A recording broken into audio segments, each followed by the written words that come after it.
Hi guys, I'm Gauri and I'm a legal intern at LEXIS and Company. I am from Symbiosis Law School, Pune, and today we'll be studying about is India a federal country or not? So there are three different types of constitution. Number one is the unitary form of constitution, the federal form of constitution, and the confederation. Now, the example of a unitary form of constitution is the United Kingdom. There is a single government and the states are not vested with powers. There is a centralized form of constitution and it talks about concentration of powers at the higher level. In a federal form, the powers are divided between the center and the state and they were complementary to each other. This form works on the principle of decentralization. Like there's the center at the top and then it distributes its powers with the states at the local level. This is a federal form of parliament. One of the major examples of this kind of government is the USA, the United States of America. Now, a confederation is an alliance or a group formed for some common place, successful for some period of time, but sometimes they work against the charter. Now, what can be an example for a confederation is the European Union. They come together for trade, for security, and many other reasons. Now, what are the features of a federal constitution? Number one, there should be two levels of the government. That is, a government for the whole nation, and second, the government at the regional level or the state level. In India, we do have two levels of the government. The state government cannot be done away at any cost, but there is an exception to this. It can be done away during emergency, but for a very short duration of time under Article 352 or 356. Under Article 352 or 356 during an emergency, that too only for a very short duration of time. Also, Article 1 of the Indian Constitution, it states that India should be a union of states. There should be states and they should come together. There should be a union of states. Article 1 cannot be done away with. Why? Because it forms a basic feature of the Constitution. And it was the intention of the Constituent Assembly to put it like that. It's the basic nature, a basic feature of the Constitution, so we cannot get done with it. The second essential is distribution of powers.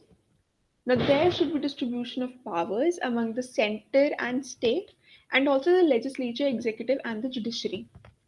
Now, for the division of powers among center and state, we have the three lists under Schedule 7 of the Indian Constitution. Under Article 246(1), it confers on Parliament an exclusive power to make laws with respect to any matters listed in List 1, Parliament List 1, that is the Union List. Article 246(3), it confers power to states to make laws with respect to anything enumerated in List 2, that is the state list, and matters which are of both importance of national as well as state road. So they are enumerated in the list 3, that is the concurrent list. Here, both the state and the union can make laws.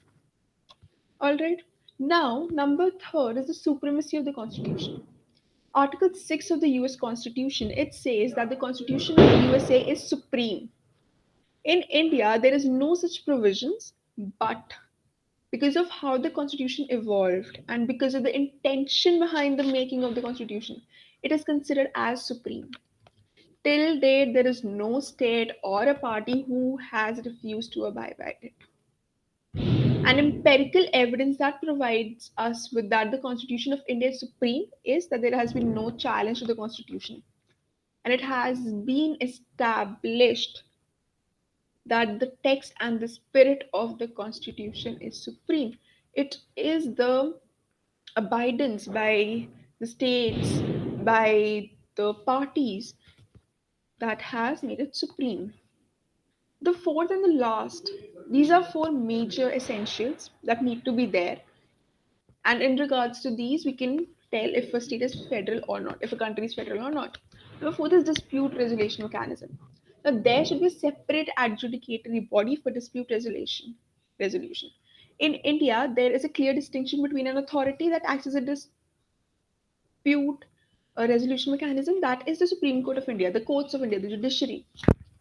They act as dispute resolution authority. They are separate from the legislature and executive, and its original jurisdiction comes from Article 131 of the Indian Constitution.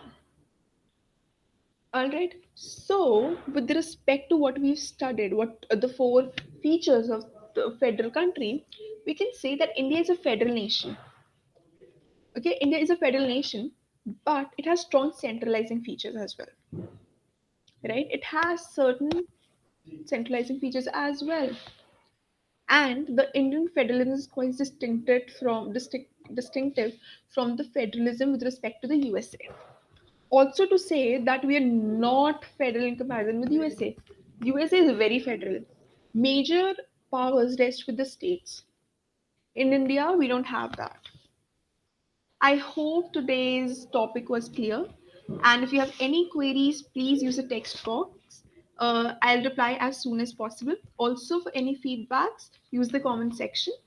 And to make one thing clear, this video is strictly for educational use and it's not complementary to any advertisement or such. Thank you. See you guys in the next later videos. Bye bye.